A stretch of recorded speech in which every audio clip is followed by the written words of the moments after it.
আমি দীর্ঘদিন ছিল যে আমি পুরুষ মানুষকে বা আমার চেয়ে একটু বয়স্ক মানুষকে আমি ট্রাস্ট করতে পারতাম না। Hello everyone, welcome to the very first episode of 2025. A very happy new year to each and every one of you. আজকের এপিসোডটা আমার কাছে অনেক স্পেশাল। আজকে আমাদের গেস্ট হচ্ছে বাংলাদেশের one of the top psychiatrist doctor Kushal. আমার আরেকটা অ্যাংজাইটি হয়, আমার যখন বয়স 16 আমার একটা মেয়ের সাথে একটা সম্পর্ক ছিল আর কি। সো ও আমার চোখের সামনে মারা যায় 17 বছর বয়সে। ওনার সাথে এই 1.5 ঘন্টা কনভারসেশনে আমি এমন কিছু আমার এক্সপিরিয়েন্সে শেয়ার করে ফেলি যেগুলো আমি কোনোদিনও ভাবি নাই আমি অন ক্যামেরা শেয়ার করবো। এমনকি উনিও ওনার এমন কিছু এক্সপিরিয়েন্সে শেয়ার করে যেগুলো শুনলে হয়তো আপনাদের মধ্যে কেউ না কেউ ভাববেন যে আপনাদের লাইফের সাথে অনেক মিল আছে। এমনকি আপনারা এটাও ভাবতে পারেন যদি আপনারা এই এক্সপিরিয়েন্সগুলো কারোর সাথে শেয়ার করতে পারতেন হয়তো আপনাদের লাইফটাই অন্যরকম হতো। যুদ্ধের একটা সমস্যা কি, তারা কিন্তু নর্মালি মেয়েদের সংস্পর্শে আসে না জীবনে। সো তাদের মেয়েদের প্রতি আগ্রহ অনেক বেশি থাকে। আব্বা শিক্ষক ছিল, আম্মা সাধারণ মানুষ। তো তাদেরকে আমি এটা বলতে পারিনি আসলে। এবার আমি 17টা মেয়ে দেখি যাদের বয়স 13 থেকে 17, এবং তারা তাদের আনফর্চুনেটলি নিজেদের বাবা দ্বারা আর কি রেপড হয়েছে। একটা বাবা মার আচরণে বাচ্চা কিভাবে মানে একদম শেষ হয়ে যায়। আমার নিজের ইনসিডেন্ট এমন ছিল যখন I was very young, 10-11, very young. চলুন তাহলে 2025 এর ফার্স্ট এপিসোডটা শুরু করা যাক। আচ্ছা ভাইয়া, আজকে আপনার আমাদের সাথে অ্যাপয়েন্টমেন্ট ছিল 7টার সময়। সো আপনি 7টায় আসবে দেখে আমার সবসময় দেরি হয়, কিন্তু আমি আজকে তাড়াতাড়ি চলে আসছি যে আমি যেন আপনার আগে এসে পৌঁছাই। কিন্তু আমি পৌঁছাবার সাথে সাথে আপনি 7টারও আরও 15 মিনিট আগে চলে আসলেন। এটা কি আপনার একটা সবসময়কার অভ্যাস? যেমন আমার চেলেও আমি তাড়াতাড়ি আসতে পারি না কখনো কোথাও, কিন্তু আপনি আবার 15 মিনিট আগে ঠিকই আসলেন। মানে আমি তাড়াতাড়ি এসেও আপনার সাথে কম্পিটিশনই খুব একটা পারিনি, এটা কেন? আমার ছোটবেলা থেকে এক ধরনের মানে অ্যাংজাইটির মতো ছিল যে আমাকে আমার জন্য কেউ বসে থাকবে বা একটা জায়গায় আমি যাব তার আগে পৌঁছানোর একটা মানে আমি বলবো যে তাড়না। সো আমার কখনো ভালো লাগবে না যে আমার জন্য যদি কেউ বসে থাকে। এটা আমি যদি অ্যাংজাইটির বা এডিএসডির একটা পার্থক্য বলি, এটা খুবই কমন দেখবেন। যেহেতু আপনি বললেন যে আপনি সবসময় একটু লেট করেন, তো অ্যাংজাইটির মানুষরা সবসময় দেখবেন কোথাও আগে গিয়ে বসে থাকবে। ধরেন প্লেন ছাড়বে, প্লেনের আগে আধা ঘন্টা দিয়ে বসে থাকবে। এডিএসডিতে উল্টাটা হয়, তারা ইউজুয়ালি প্রোক্রাস্টিনেট করে। দেখা যাচ্ছে প্লেন ছাড়বে ঠিক সেই সময়টাকে মানে হাজির হবে। সো অ্যাংজাইটি এডিএসডির একদম কোর পার্থক্যটা হচ্ছে গিয়ে একজন আগে আসবে আর একজন পরে যাবে। আমার ছোটোবেলা আসলে অনেকগুলো হিস্ট্রি আছে, এর মধ্যে আমি অ্যাংজাইটি হওয়ার আমি 2টা কারণ বলি। একটা হলো আমার বয়স যখন 12 বছর, আমি এগুলোতে খুবই ওপেন। আমি কারো নাম নিচ্ছে না, আমার এক দুঃসম্পর্কের রিলেটিভ আমাকে মানে রেপ করে আর কি। আমার তখন 12 বছর। ওই সময় তো আসলে মেন্টাল হেলথ এরকম ছিল না। আমার আব্বা শিক্ষক ছিল, আম্মা সাধারণ মানুষ। তো তাদেরকে আমি এটা বলতে পারিনি আসলে। আমি নিজেও বুঝি না, কারণ ওই সময় হোমোসেক্সুয়ালিটি বা পিডোফিলিয়া তো আসলে আমরা ভেবে বুঝতাম না। But it was a devastating experience for me at the age of 12। আমি দীর্ঘদিন ছিল যে আমি পুরুষ মানুষকে বা আমার চেয়ে একটু বয়স্ক মানুষকে আমি ট্রাস্ট করতে পারতাম না। সেখান থেকে আমার অ্যাংজাইটি শুরু হয়। আমার আরেকটা অ্যাংজাইটি হয়, আমার যখন বয়স 16 আমার একটা মেয়ের সাথে একটা সম্পর্ক ছিল আর কি। সো আমি বুঝি না যে এটা আমি প্রমোট করতেছি বা খুব ভালো কিছু করছি, স্টুডেন্ট লাইফে এগুলো না করাই ভালো। বাট ও আমার চোখের সামনে মারা যায় 17 বছর বয়সে। অ্যান্ড এটাও কিন্তু আমি ধরেন সবাইকে বলতে পারি নাই কার অ্যাক্সিডেন্টে মারা যায়, কারণ দিন শেষে একটা 16 বছরের ছেলে প্রেম করতেছে, এটা তো সবাই ভালোভাবে নেবে না। সো ওই জিনিসটা কিন্তু আমার এখনও ভুলতে কষ্ট হয়, and it's really tough for me. যদিও আমি আলহামদুলিল্লাহ happily married and life is going well. But যেহেতু এই ট্রমাগুলো আমার হিল হয় না এবং অনেক ধরনের ইনসিকিউরিটি অ্যাংজাইটি নিয়ে বড় হয়েছে, আমার সবসময় মনে হতো যে না, আমি মানুষকে কষ্ট দেব না, বা আমি কি বলবো, সবাইকে খুশি রাখতে চাই, সো দ্যাট তারা আমাকে ভ্যালিডেট করে। ওইখান থেকে আমাদের চাইল্ডহুডের অনেক ট্রমা কিন্তু, অনেক এক্সপিরিয়েন্স কিন্তু আমাদের শেপ করে। এই জিনিসটা এখনও আমাদের রয়ে গেছে। আপনি দেখবেন যে আমি মামুনকে বারবার বলতেছিলাম যে আমার কিন্তু আজকে দেরি হতে পারে। আমি সামিরকেও ফোন দিয়েছি যে আমি অনেক জাম দেখতেছি, মনে হয় আমার 10-15 মিনিট বা 20 মিনিট দেরি হবে। এটা কিন্তু আমি না করলেও পারতাম, কারণ 10-15 মিনিট ওয়েট করা খুব বড় কোনো ব্যাপার না। বাট ওই জিনিসটা আমার এখনও আছে যে লাইক না, আমার জন্য মানুষ বসে থাকবে, I don't like that. So that's that basically. আপনার আর আমার কিন্তু ভাই মানে পুরো ক্লাসিক কেস অফ একটা অ্যাংজাইটি আর একটা এডিএইচডি। কারণ আপনার সাথে কথা শুনে আমার মনে হলো যেটা যে আমি এটা এক্সাম হোক, ফাইনাল, এটা কারো নর্মাল একটা কোনো একটা বাসায় কোনো একটা দাওয়াত বা লাঞ্চে যাওয়া হোক, কোনো মিটিং হোক, even if it's important, either আমি এক্স্যাক্ট টাইমে পৌঁছাবো ওর দেরি। তাড়াতাড়ি গেছি মানে লাইফে 2-3 বার, মানে এত লম্বা জীবনে মনে হয় 2-3 বার। আর আমি চেলেও তাড়াতাড়ি যেতে পারি না। আমি দেখতেছি ঘড়ি, আমি ভাবি যে আমি এখন যাব, কিন্তু ইন মাই হেড আমি নিজেকে নানান এক্সকিউজ দিতে থাকি যে এখন না, পরে যাই, আম শিওর গেস্ট একটু দেরিতে আসবে, আর আমি শিওর অন্য গেস্টদেরকে অ্যাটেন্ড করতে করতে ওরাও আমার জন্য ওয়েট করবে না। আমি কোনোদিনও তাড়াতাড়ি মানে রেডি হওয়াই দেরিতে শুরু করি, ভাবতে ভাবতে আমার সময় কেটে যায়, মানে আমি চাই না দেরি করতে। It has become a part of my personality. তো এটাই কি ADHD-র একটা অংশ? এটা এডিএসডির একটা মানে এডিএসডি তো আসলে অনেকগুলো সিমটম থাকে আপু। এডিএসডির ইনঅ্যাটেন্টিভ টাইপ আছে, হাইপার অ্যাক্টিভ টাইপ আছে, ইম্পালসিভ টাইপ আছে। এটা শুরু হতে হবে একদম ছোট থেকে। এটা নিউরো ডেভেলপমেন্টাল ডিসঅর্ডার, এটা জেনেটিক্যালি হাইলি মানে মানে মানে ট্রান্সমিট হয়। বাট এটা আপনি যেটা বলেন এটা জাস্ট একটা ক্রাইটেরিয়া, এটা দিয়ে কখনো এডিএসডি মানে মানে ডায়াগনোজড হয় না। এটার সাথে যদি আরও 6 থেকে 7টা সিমটম থাকে, যেমন হয়তো বসে থাকতে কষ্ট হয়, ফোকাসে কষ্ট হয়, টাইম ম্যানেজমেন্টে কষ্ট হয়, এক্সিকিউটিভ ফাংশনিংয়ে কষ্ট হয়, অর্গানাইজেশন স্কিলে কষ্ট হয়, প্রেজেন্টে থাকতে কষ্ট হয়, অ্যান্ড এটার ফলে ওভারঅল আমার ফাংশনিংয়ে প্রবলেম হচ্ছে, ডিস্ট্রেস হচ্ছে, এবং এটা অ্যাটলিস্ট কিছু সিমটম 10 বছর বয়সের আগে শুরু হয়েছে, তখন এটাকে আমরা এডিএসডি বলব। বাট শুধু যদি এটা আপনার একটা ট্রেট থাকে যে শুধু আপনার একটা প্রোগ্রামে আসতে দেরি হয় আর কোনো সমস্যা নাই, যেগুলো আমি বলতেছি, আপনার টাইম ম্যানেজমেন্ট ভালো, আপনার অর্গানাইজেশন স্কিলস ভালো, আপনি প্রেজেন্টে থাকতে পারেন, then you don't have ADSD. But এই একটা সিমটম এডিএসডির জন্য সাফিসিয়েন্ট না। সো আমি আপনার হিস্ট্রি শুনে হয়তো বলতে পারবো যে আপনার এডিএসডি আছে কিনা। আমি শুনে বুঝে গেছি আমার আছে, বিকজ আমার এগুলো সব মানে organise. So when I need to organise আমি করতে পারি না। So what I do now is আমি মানুষ রাখি, অর্গানাইজড মানুষ, আমিও দেখি ইনস্ট্রাকশন দিই। আর এখন তো যে হোয়াটসঅ্যাপ মেসেজে ভয়েস মেসেজ, ইভেন ওখানেও যে মেসেজটা দিই ওইটাও না ডিসঅর্গানাইজ, একসাথে 6-7টা ইনস্ট্রাকশন। আমি অনেক স্পিডে কথা বলি, স্পিডে বলে বলে বলে I make people do what I can't do. So আমি আপনার সাথে আমাদের মানে প্রিভিয়াস কনভারসেশনও যেটা বুঝলাম যে I think I do have. তো যাক, ওটা নিয়ে আমরা আবারও পরে আলোচনা করবো। আচ্ছা, একটা যেটা আপনি বললেন আপনার 12 বছর বয়সের ইনসিডেন্টটা অ্যাবাউট বিং রেপটা, আমি if you are comfortable talking about it, I believe এটা এমন একটা subject, this abuse, physical abuse, যেটা যে এখনও কিন্তু আমাদের দেশে এক কথা অ্যাবিউজ বলতে সবার আগেই কিন্তু ধরা হয় জিনিসটা বা মায়ের ওর বকা।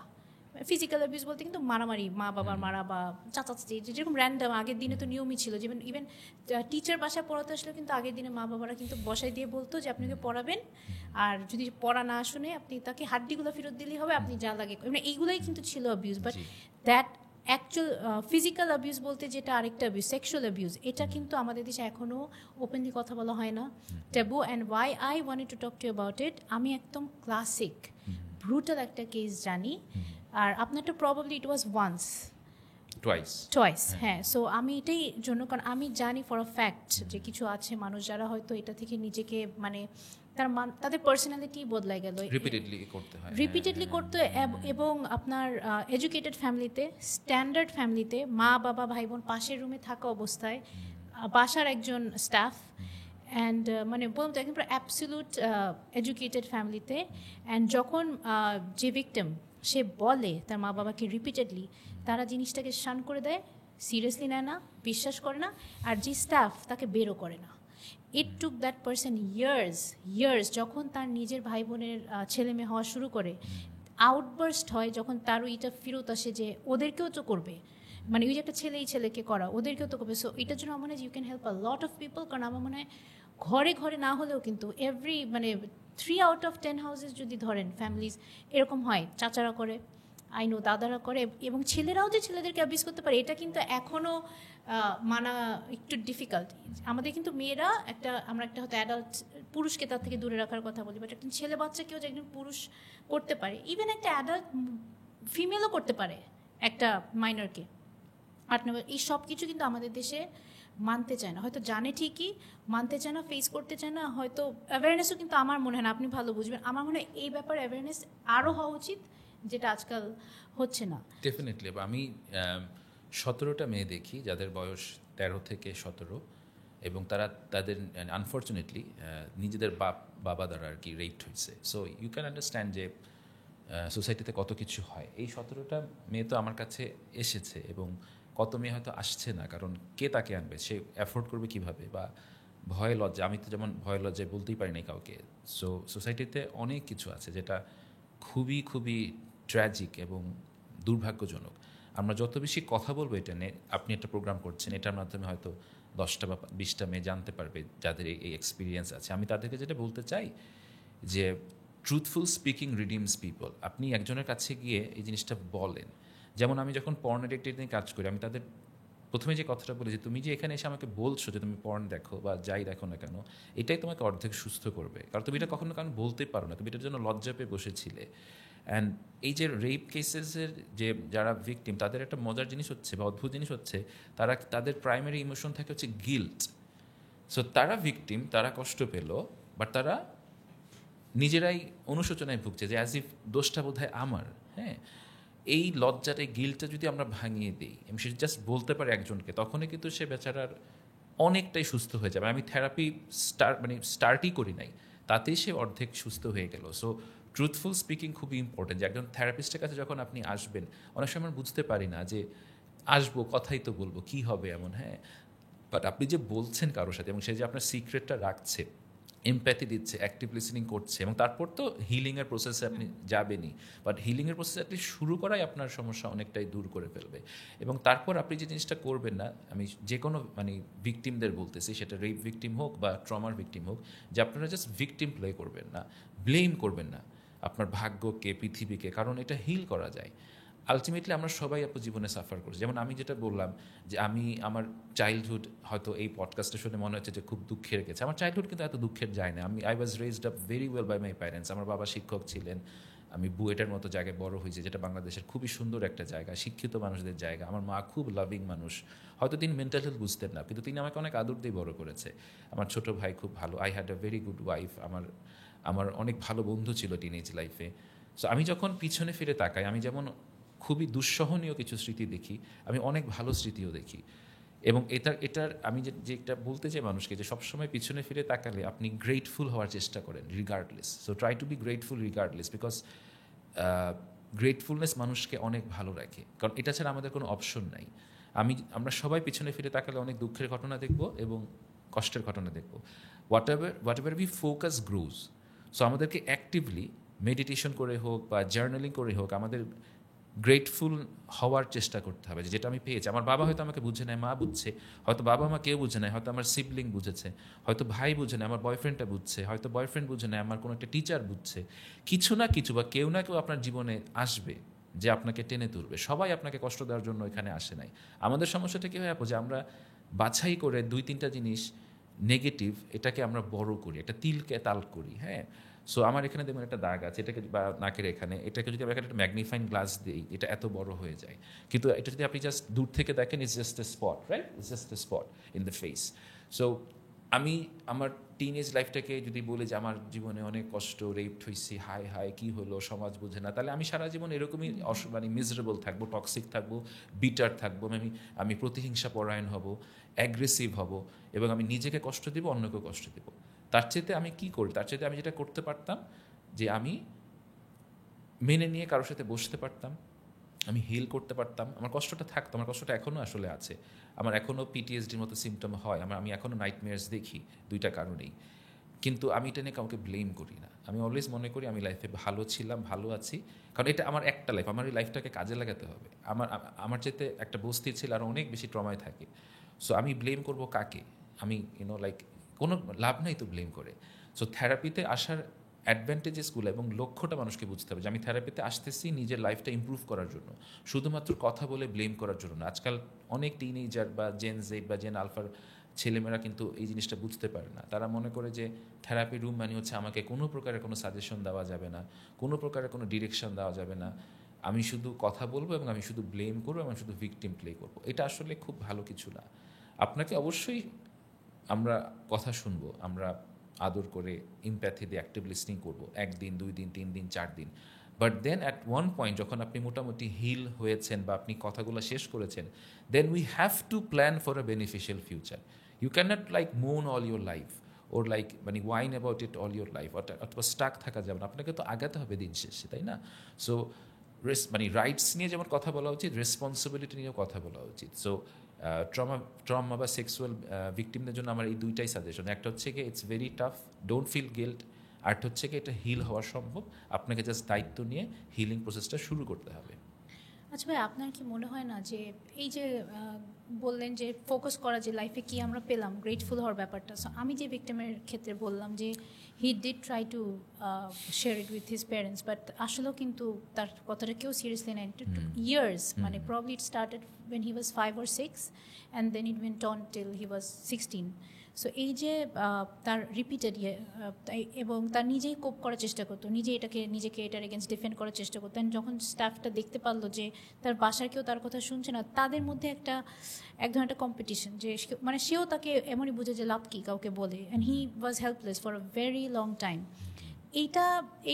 এই ইনসিডেন্টটা থেকে ধরেন আপনি মা বাবাদেরকে কি সাজেশন দিতে চান, যে যদি তাদের কোনো একটা, আমাদের দেশে যে বিশ্বাস না করার টেন্ডেন্সিটা কিন্তু এখনও আছে, আমরা মনে করি না, আমার মনে হয় আমরা বিশ্বাস করি ওই আরেকটা মানুষকে অনেক বেশি দেন আমার, হতে পারে বাচ্চা আমার সাথে বানায় বলে, ওরা বুঝে হয়তো তিলকে তাল করেও বলতে পারে, বাট আমার মানে স্ট্রেট ধরেন যদি আমি জিজ্ঞেস যে বাবা আমার কী করা উচিত, যখন একটা বাচ্চা যেই বয়সী হোক এরকম একটা কমপ্লেইন করবে, তখন কি ওই মানুষটাকে যে কনফ্রন্ট করা বা হ্যাঁ হয়েছে কি হয় নাই যাচাই বাছাই করা উচিত, বা আমার নিজের বাচ্চাকে বোঝানো উচিত সন্তানকে যে না সে এরকম করতে পারে না, বা তাকে জিজ্ঞেস করা যে তুমি কি এটা করতে পারলা, নাকি এত বড় একটা অ্যালিগেশন সত্যি হোক মিথ্যা হোক সবার আগে ওই মানুষটাকে তার থেকে দূরে করে দেওয়া বা তাকে সরায় ফেলা, তারপরে সব যাচাই বাছাই করা, সত্যি মিথ্যা নিয়ে এত তো কি ভাবা উচিত, নাকি এটা আসলে তো এটা অনেক বড় অ্যালিগেশন, একটা মানুষের হোক না হোক জিনিসটা ওখানে ওভার করে দেওয়া উচিত না মানুষটাকে কিছু একটা সরাই দিয়ে? অবশ্যই আপু, আমাদের মানে যদিও মানে ব্রাউন প্যারেন্টস কথাটা বলতে আমার খারাপ লাগে, বাট সত্যি কথা ব্রাউন প্যারেন্টস তো আছে আসলে, আমাদের বাবা মারা অনেক কিছুই বুঝে না, এবং এটা অত্যন্ত দুঃখজনক যে আমি কত ঘটনা আপনাকে আসলে বলতে পারবো, অনেক ঘটনা বলতে পারবো যে একটা বাবা মার আচরণে বাচ্চা কিভাবে মানে একদম শেষ হয়ে যায়, কত বাচ্চা যে সুইসাইড করে বাবা মার আচরণের কারণে, they're not wanted, হ্যাঁ they feel they're not wanted, and দেখা গেছে যে নিজের মামা বা চাচা খারাপভাবে গায়ে হাত দিল বা একটা খারাপ কিছু করলো, মাকে গিয়ে বললো, মা বলে তুই এটা চাপায় রাখ, তো মামা তো এটা করতে পারবে না, আদার দেন মামাকে গিয়ে অ্যাটলিস্ট একটা শাসন করা বা বাসা থেকে বের করে দেওয়া, কারণ দেখেন যে মামা তার ভাগ্নিকে গায়ে হাত দিতে পারে সে কত মেয়ের গায়ে হাত দিবে, সো এটা তো একটা ক্রিমিনালকে আটকানোর ব্যাপার আছে, আপনি ভুলে যান যে সে আপনার ভাই। এই যে আমাদের দেশের একটা জিনিস যে নিজের বাবা মা ভাই বোনদের আমরা একদম ফেরেস্তা মনে করি এবং মনে করি যে কোনো মূল্যে তাদেরকে প্রোটেক্ট করতে হবে, এটা তো আসলে ঠিক না। শুধু তাই না, তারা মুরব্বী বা বড়রা তো অনেক কিছু কথা বলার দরকার নাই, বা সে বড় সেটা করছে, হ্যাঁ বড় হলে তোমার বিয়ে হবে না, বড় হলে তোমার বিয়ে হবে না, উইচ ইজ একটা খুবই আজব জিনিস, যে বিয়ে হওয়ার জন্যই মনে হয় যে একটা মেয়ের জন্ম হয়েছে, আর বিয়ে কেন হবে না? একটা মেয়ের গায়ে যদি কেউ হাত দেয় তাহলে তার বিয়ে হবে না, আমি জিনিসটা মাথায় আসে না। আর খুবই অদ্ভুত মানে প্যারেন্টসদের কিছু চিন্তা ভাবনা। হ্যাঁ অবশ্যই আমি বাবা আমাদের ঢালাভাবে দোষী করতে চাই না, তারা হয়তো তাদের বাবা মার কাছ থেকে এটাই শিখেছে, কারণ তাদের বাবা মাও আরও হয়তো ব্রাউন প্যারেন্টস ছিল, কিন্তু মানে কাউকে না কাউকে এই সাইকেলটা তো ভাঙতে হবে। অ্যাটলিস্ট আমাদের জেনারেশনে আমরা হয়তো চেষ্টা করছি এবং এই ধরনের শো দিয়ে হয়তো আরও কিছু মানুষ জানবে, কিন্তু যে কোনো মূল্যে আপনার বাচ্চাকে তো প্রোটেক্ট করতে হবে। আপনার বাচ্চা তো সবসময় আমাদের মধ্যে থেরাপিস্টের কাছে আসবে না, সাইকিয়াট্রিস্টের কাছে আসবে না, এই প্রোগ্রামও দেখবে না, কিন্তু আপনার সন্তান যদি বিপদে পড়ে আপনি কেন তাকে সেভ করবেন? আপনার সন্তানের যখন করোনা হয়, ডেঙ্গু হয়, আপনি তাকে সেভ করতেছেন না, তাহলে আপনার কাছে কি রেপ বা ফিজিক্যাল বা সেক্সুয়াল অ্যাবিউজ বা ইমোশনাল অ্যাবিউজ কোনো সাংঘাতিক ঘটনা মনে হচ্ছে না? এটা তার পুরো জীবনটাকে তো শেষ করে দিতে পারে। আমি যে 17টা মেয়েকে দেখি তাদের বাবা মানে রেপ করছে, আপনি চিন্তা করেন তাদের কেমন লাগে। আর তাদের ক্ষেত্রে অনেক মানে আমি অ্যাজ ইফ তাদের অনেক সময় বাবার রোলটাই মানে প্লে করি, কারণ তারা তো তাদের বাবাকে ট্রাস্ট করতে পারে না এখন, অ্যান্ড তাদেরকে অসম্ভব ইমোশনালি ইম্প্যাথি দিয়ে দেখতে হয়, তারা প্রচণ্ড সুইসাইডাল। বাট আমার একটাই লক্ষ্য যে মেয়েগুলোকে কোনোভাবে অ্যাডাল্টহুডে নিয়ে যাওয়া, যাতে করে পড়াশোনাটা করতে পারে এবং তাদের ট্রমাটা যেন হিল হতে পারে। তাদের বয়সটা ভাই কিসের মধ্যে? 17 জন, 13 থেকে 17। ওরা কি নিজেরাই আসছে আপনার কাছে না কেউ নিয়ে আসছে? নিজেরা আসছে, কিছু কিছু ক্ষেত্রে মা আসছে, বাট অধিকাংশ ক্ষেত্রে নিজেরা আসছে। সো আমি মাঝখানে আমার একটা প্রোগ্রাম ছিল যে আমি বলেছিলাম যে তোমরা যারা, এটা 3-4 বছর আগের কথা, যে যারা বয়স কম এরকম 12 থেকে 18 এবং যাদের বাবা মা তোমাদেরকে বুঝে না, তারা আমি একটা 1 মাসের টাইম ফ্রেম দিয়েছিলাম, তোমরা আমার কাছে এই 1 মাসটা এসে ফ্রি অফ কস্ট সার্ভিস নিতে। আমি জাস্ট দেখতে চেয়েছিলাম যে সমাজে কী পরিমাণ বাচ্চারা আছে যারা আসলেই কোনো টাকা পয়সা না দিতে হলে আমাদের কাছে আসতো। ওই গ্রুপ থেকে আসলে আমি এই জিনিসগুলো পেয়েছিলাম, এবং তারপর তাদেরকে আমরা ফ্রি অফ কস্ট সার্ভিস দিই। সবাইকে ফ্রি অফ কস্ট দেওয়া লাগে না, কারণ যখন তারা আসে তাদের মা বাবাকে যখন আমি ইনফর্ম করি, মাকে স্পেশালি, মা তখন ওই কস্টটা বিয়ার করে, কারণ এটা তো আসলে লম্বা একটা প্রসিডিওর, পুরোটা ফ্রি অফ কস্ট করা সম্ভব না। বাট আলটিমেটলি যেটা বলার যে বাবা মাকে আরও অনেক অনেক সচেতন হতে হবে বাচ্চাদের মানে লালন পালনের ক্ষেত্রে। এই যে আমরা একটা টিচার দিয়ে রাখি, একটা ধরেন হুজুর হোক বা যেই হোক, আমরা তো তার চরিত্র জানি না কেমন। হ্যাঁ, একটা 12-13 বছরের মেয়ে জাস্ট পিউবার্টি হলো, হ্যাঁ, যার জাস্ট ছেলেদের প্রতি তার একটা আকর্ষণ তৈরি হওয়া শুরু করেছে, তাকে আমি একটা আননোন ছেলের সামনে 1-1.5 ঘন্টা বসায় রাখতেছি। যে ছেলেটা যদি, আমি কিন্তু হুজুরদের ছোট করতেছি, আমি জাস্ট কথা এমনি বলতে, কারণ হুজুরদের একটা সমস্যা কি, তারা কিন্তু নর্মালি মেয়েদের সংস্পর্শে আসে না জীবনে। সো তাদের মেয়েদের প্রতি আগ্রহ অনেক বেশি থাকে ন্যাচারালি। তখন তাকে আপনি একটা ইয়াং মেয়ের সাথে 1-1.5 ঘন্টা প্রতিদিন বসাচ্ছেন, এটা তো আসলে একটা গুড কালচার না। এটা জাস্ট কি বলবো, এটা জাস্ট ইনঅ্যাপ্রোপ্রিয়েট একটা জিনিস আমার কাছে মনে হয়। এটা বাবা মা কেন বুঝবে না যে আমি একটা মেয়ের সাথেই বসাতে পারি, তাই না? অথবা আমি অ্যাটলিস্ট পাশে বসে থাকতে পারি, অথবা আমি আমি নিজে শেখাতে পারি জিনিসটা।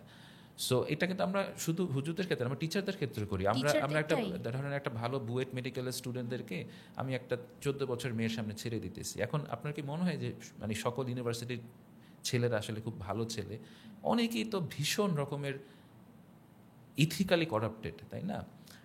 এবং তারা আপনার মেয়েকে কিন্তু ওই যে মানে বাবা মা চিন্তা করে আমার মেয়েটা বুয়েটে মেডিকেলে পড়লেই তো জীবন সেটেল, তাকে যে ইমোশনালি সেক্সুয়ালি ম্যানিপুলেট করে দিয়ে ছেলেটা চলে গেল, এবং এই মেয়েটা যে সারা জীবন আর ছেলেদের ট্রাস্ট করতে পারবে না, সে যে সংসার করতে পারবে না, এই জিনিসটা বাবা মা বুঝে না। আমার কথা হচ্ছে আপনি ছেলে টিচার দেন, আমি বলতেছি না যে আমি খুব কনজারভেটিভ হতে বলতেছি, বাট একটা তো মিনিমাম যাচাই বাছাই করতে হবে। একটা ছেলের সাথে তো বসতে হবে, অ্যাটলিস্ট একটা ছেলের সাথে বসলেও কিন্তু বোঝা যায় যে সে ছেলেটা কীভাবে তাকায়, তার চরিত্রটা কেমন। যদি কারো আপন চাচা, কারো বাবা, মানে বাবাকে হয়তো, আমি না হয় আমার বাবার জীবনে অনেক দেরিতে আসছি, আমার মা তো আমার বাবার জীবনে আরো আগে, সে কি জানতো যে মেয়ে হলে বাবাটা এরকম একটা আপন দাদা মানে ব্রুটাল অ্যাবিউজ না হোক, গায়ে হাত দেওয়া ইনঅ্যাপ্রোপ্রিয়েট ভাবে এগুলো করে। অ্যান্ড স্পিকিং অফ হুজুর অ্যান্ড স্যার, মানে আমি নিজেও আই ডোন্ট মাইন্ড, সিন্স আপনিও আপনার আমার নিজের ইনসিডেন্ট এমন ছিল যখন I was very young, 10-11, very young.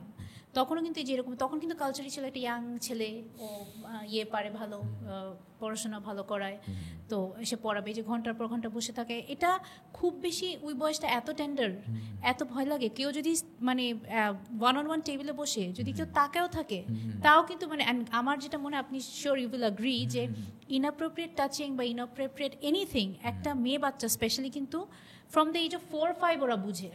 কোলে নিয়েও যদি কেউ একটা বাচ্চাকে অন্যভাবে আদর করে, ওইটা কিন্তু ওই বাচ্চাটা ওই মানুষটা কোলে যাবে না, বা হুট করে মার কোলে চলে আসতে যাবে, বা হয়তো শাটডাউন করে ওই মুহূর্তে, তাই না? ওইটা কিন্তু আমি নিজেও বুঝি যে অনেক ছোট এই একটা রেডার মেয়েদের কিন্তু ভেরি স্ট্রং, যেটা আমরা বুঝি। তো হয় না যে ওই স্যারটাও যে মানে আমার মনে পড়ছে খুব বেশি কিছু করতে পারিও না, আমার বোন থাকতো আমার সাথে, বা যখন যদি আমার বোন না থাকতো, আই উড নো যে পেন্সিলটা আমার কাছ থেকে একটু বেশি যেত, একটু টাচ করে পেন্সিলটা নেওয়া, but I knew the whole thing that he was doing, the whole vibe was so wrong মানে তারপরে। সো আমি বলবো যে বাবা আমার রোলটা আমাদের দেশে খুবই দুর্ভাগ্যজনক, এবং মেন্টাল হেলথে তারা যেভাবে বাচ্চাদেরকে আসলে জাজ করে, ট্রিট করে, এখানে অনেক পরিবর্তন আসা উচিত। জি, কারণ আমার আর অনেক সময় ইনিশিয়ালি আমার যেটা হয়েছে, আমার হচ্ছে উল্টাটা, মানে I just knew the whole thing was wrong, আর আমি আর মানে নেক্সট ডে থেকে আমি অতটুকু তার ভাইবে আমি তার কাছে পড়তে যেতে পারতাম না। অ্যান্ড আমি তার টাইমিংটা খেয়াল করতাম, সে ওই সময়টা তখনই আমাকে পড়াতে আসতো, আমি আর আমার বোন একসাথে পড়তাম, বাট সে তখনই পড়াতে আসতো ইচ্ছা করে জেনে যখন আমার বোন স্কুলে থাকবে। তো ও সিনিয়র ক্লাসে ছিল আর আমার স্কুল টাইমিং, ও আউট অফ দ্য ব্লু হঠাৎ করে এমন সময় আসা শুরু করলো যখন আমি জানি যে আমার বোন আমার সাথে পড়তে বসবে না। তো তখন আই নিউ, কিন্তু তখনও কিন্তু আমি কিন্তু আমার মাকে বলার সাহস পাই নাই। কেন পাই? কারণ মা মনে করতো খুব ভালো পড়ায়, আমি কিন্তু আমার বোনকেই বলি। আর যখন প্রথম আসে তখন আমার বোন বাসায় ছিল না, তো ওকে তো আমি বলি নাই, তো আই গট রিয়েলি স্ক্যার্ড। তো আমি করি কি, কেন জানি খুবই আজব, আমাদের বাসায় একটা ছোট্ট ছেলে কাজ করতো, আমার থেকে বড় ছিল, বাট তারপরে দেখেন একটা কাজের ছেলে, I thought I could trust him. তো আমি না ওই ছেলেটাই খালি বলছি কি যে আমাকে যখন ওই ভাইয়া পড়াবে তুই রুমে বসে থাকবি, আমাকে ওখানে মানে ওর ভাইয়ের মতো, অ্যান্ড হি জাস্ট নিউ। হ্যাঁ, তো ছেলেটা কি না বসে আছে, আর ওই স্যারটা রাগ হয়ে যাচ্ছে, বলে তুমি রুম থেকে যাও। ও হঠাৎ করে কি, না স্যার আজকে আমার এত ঘুম আসছে, আমার শরীর উঠতেছে না, আমি এখানে ঘুমাই থাকবো, আপনারা পড়ান, আমি ডিস্টার্ব করবো না। He didn't leave me alone. And এরপরে যখনই স্যারটা আসতো, মানে ও পুরো ভাইয়ের মতো আমাকে গার্ড করে। চিন্তা করে দেখেন যে এখানে ছেলেদেরই ডিফারেন্সটা, যে ওইটা একটা ছেলে, হি ওয়াজ প্রবাবলি 14-15, আর সেটা একটা স্যার, যে কাকে আমি ট্রাস্ট করবো, মানে পার্সোনালিটি বলেন বা মানুষ যে ইভেল আর নন ইভেলের ডিফারেন্সটা, তো তারপর ইভেনচুয়ালি আমার বোনকে বলার পর the whole thing got resolve. তারপর কিন্তু আমার মা বাবাকে বলার বা আপনার বোনের বয়স কত ছিল? আমার থেকে 4 বছরের বড়, Exactly. 3 বছরের বড়, এমন না মানে আমরা বুঝতে পেরেছি। ডিফারেন্স না, বাট আপনার বোন আপনাকে সেভ করেছে। না না, ও বুঝছে, ও জিনিসটা বুঝছে। তা ইভেন ওই যে এরপর থেকে ওর কাছে আমি আর পড়তে, আমার বোনই বলে দিছে যে আমার পড়তে হবে না, আস্তে আস্তে আমার বাপ বেরিয়ে করে দেওয়া হয় তাকে। কিন্তু আমার মানে এটা আমি আমার মা বাবাকে দোষ দিই না, মানে দে আন্ডারস্টুড। আমি মাকে আমরা অনেক পরে বলছি, ওকে আমি আমার বোন টেকনিক্যালি বিদায় করে দেওয়ার পর অনেক পরে বললাম, কিন্তু কোনোদিনও না আসে না যে he never had to face any question, nothing. বাবা মার এই জিনিসগুলো এত রুটেড আপু, বুঝছেন? মানে আলোচনা করতে খারাপ লাগে কেন, কারণ এই বাবা মারাই আমাদের কিন্তু অনেক ভালোবাসে, তারা আসলেও ভালোবাসে আমাদের, কিন্তু তাদের ভালোবাসাটা এটা আমি ঠিক ব্যাখ্যা করতে পারি না, কারণ এটা কিন্তু মেয়েরা বড় হলেও হয়। আমি অনেক কেস দেখি, তো ধরেন একটা মেয়েকে তার হাজবেন্ড অমানবিক অ্যাবিউজ করতেছে, ফিজিক্যালি ইমোশনালি অনেকভাবে, কিন্তু বাবা মার কথা তুই যে কোনো মূল্যে বিয়েটায় থাক, হ্যাঁ তুই কোনোভাবেই মানে ডিভোর্সের কথা তো মুখে আনা যাবে না, বাপের বাড়িও যাওয়া যাবে না, তোকে বিয়ে দিছি, সমাজ কি বলবে, তোর বাবার একটা ভালো চাকরি আছে, মানে মানে মুখে চুনকালি পড়বে। আমার কাছে জিনিসটা খুব আজব লাগে একটা সময়, কারণ আমার তো মেয়ে আছে, আমার মেয়ের বয়স 15 বছর। সো লাইক আমার কাছে মনে হয় আমার মেয়েকে কেউ কষ্ট দিচ্ছে রিপিট, 1-2 দিন না, 1-2 দিন ঝগড়াঝাটি হইতেই পারে। আমি কীভাবে এটা সহ্য করবো? মানে যদি আমার অ্যাটলিস্ট আমার মেয়েকে ডাল ভাত খাওয়াই রাখার মানে সক্ষমতা থাকে, আমি কীভাবে এটা বাবা হিসেবে সহ্য করে মানুষ, আমি আসলে জানি না যে আমরা আসলে মানে কাকে পূজা করি, আমরা কি মানে গডকে পূজা করি নাকি আমরা আসলে সমাজকে পূজা করি, আমি মাঝে মাঝে বুঝি না। আমার কাছে মনে হয় আমরা আমাদের মানে বাংলাদেশের প্যারেন্টস বা বাংলাদেশের মানুষ আমরা অনেক বেশি লোক পূজারি। আমাদের কাছে মানে we don't have God in our lives, we have people in our lives. আমরা সবাই মানুষকে অতিরিক্ত গুরুত্ব দেই এবং আমাদের ইমেজ কনসিয়াসনেস অনেক অনেক বেশি, এবং এটার ফলে আমাদের প্রচুর ভুল হয়, যেটা আমাদের হওয়া উচিত না। আচ্ছা ভাই, আরেকটা যেটা বললেন পোস্ট ট্রমা নিয়ে, তো একটা ট্রমা থেকে তো আরেকটা ট্রমার কথা মনে পড়ে যে আপনার 16 যখন ছিলেন, আপনার যে যার সাথে সম্পর্ক ছিল তার বয়স কত ছিল? সেটা 16। শি ওয়াজ অলসো অ্যাক্সিডেন্ট থেকে, কার অ্যাক্সিডেন্ট ছিল, হ্যাঁ। তো আপনি এটা কারোর সাথে শেয়ার করেননি তখন? না, কিছু কাছের মানুষরা তো জানতো, কিন্তু খুব এক্সটেন্সিভলি জানতো না। It was traumatic, it was very traumatic, but I couldn't share it with a lot of people, কারণ আমাদের ওই সময় তো আসলে জিনিসটা কিভাবে প্রশ্নই উঠে না বলা যে মানে সো এটা আমাকে একাই নিতে হয়েছিল। এবং ওই সময় আমি অ্যাজ এ স্টুডেন্ট খুব ভালো ছিলাম স্কুলে, বাট আমার কলেজ লাইফ খুব এটা কিন্তু মানে অনেক আনএক্সপেক্টেড একটা ইনসিডেন্ট। ইভেন নাও আমাদের যদি ধরেন ফর এক্সাম্পল মানে death is such a loss, যে আমরা ধরেন আমাদের দাদু তারাও যখন when they die at 80 and ডেথের পর আপনি কাউকে বলতে পারতেছেন না, ওইটার জন্য আমি একটু অবাক হলাম, এবং ছোট বয়সে, এবং সেটাতে আবার ওই যে আগের যে রেপের স্মৃতিটা সবকিছু মিলে ইট ওয়াজ এন ইজি। আমার কলেজ লাইফ খুব খারাপ গেছে এই জন্য। ধরেন যেটা বলছিলাম যে আমার স্কুলের রেজাল্ট খুব ভালো ছিল, বাট আমার কলেজের রেজাল্ট খুবই খারাপ ছিল। আলহামদুলিল্লাহ আই বাউন্স ব্যাক, আমি আলহামদুলিল্লাহ পরে ঢাকা মেডিকেলে চান্স পাই, কিন্তু আমার কলেজের রেজাল্ট খুব খারাপ ছিল, এবং এটার বড় কারণ ছিল আসলে এটাই। তো আমার ফ্যামিলি কিন্তু বুঝতো না, সবাই মনে করতো যে ও বোধহয় বুকে গেছে, পড়তেছে না কেন। আমিও যেহেতু একটু অ্যাংজাইটির মানুষ ছিলাম, হয়তো আমারও দোষ ছিল, যে আমি হয়তো আমার বাবা মা কিন্তু খুব ভালো মানুষ, বা আমি হয়তো বলে তারা বুঝতো, বাট আমার মনে হইতো যে আমি কি বলবো, এটা কি ভাববে, লজ্জা লাগতো যে এত ছোট বয়সে, but it was tough, it was very very tough, and still like it's like impossible for me to forget that incident, but life moves on and alhamdulillah I'm living my life. I cannot put myself আপনার জায়গায়, and I cannot imagine যে how to, কারণ যেটা বলছিলাম যে আমাদের যদি দাদু মারা যায় when they're 80 and if we love them, even we মানে expected death, যে এক মাস bedridden থেকেও যদি মারা যায় তাও কিন্তু we cry, তাও আমরা তাকে মিস করি। that's love and that's the connection. মানে I wonder আপনার কেমন। সো ওটা থেকে আমি আগেও অনেক আমার পডকাস্ট যখন আমি ফার্স্ট চিন্তা করি আমি করবো, I really wanted an episode যেটা অটোমেটিক এখন চলে আসছে, সেটা হচ্ছে পোস্ট ট্রমাটিক ডিসঅর্ডার, লসের উপর। ধরেন specially loss of a child যদি ধরেন, ইটস অলওয়েজ আনবেয়ারেবল। অনেক মা তার 8 বছরের সন্তানকে হারিয়ে ফেলে। ইভেন আনবর্ন চাইল্ডের লসও কিন্তু আমাদেরকে অনেক এফেক্ট করে, যেখানে যদি একটা মানে how should they deal with it. এই যে ধরেন 12 বছরের সন্তান, 8 বছরের সন্তানকে লস, কিন্তু 12-13 বছরের অনেকে এখন সুইসাইডও করতে পারে, এটা আরেক ট্রমা। অ্যাক্সিডেন্ট হতে পারে, সেটা আরেক ট্রমা। মানে losing a child to health issues, সেটাও আরেক ট্রমা। মানে what would you say to the parents যারা এরকম যে মারা স্পেশালি ওরা কিন্তু সবসময় থেরাপিতে যায় না। এরপরে কিন্তু আমি কয়েকজনকে যেটা নোটিস করে দেখলাম যে একটা লাইফ টাইম চেঞ্জ আছে তাদের মধ্যে।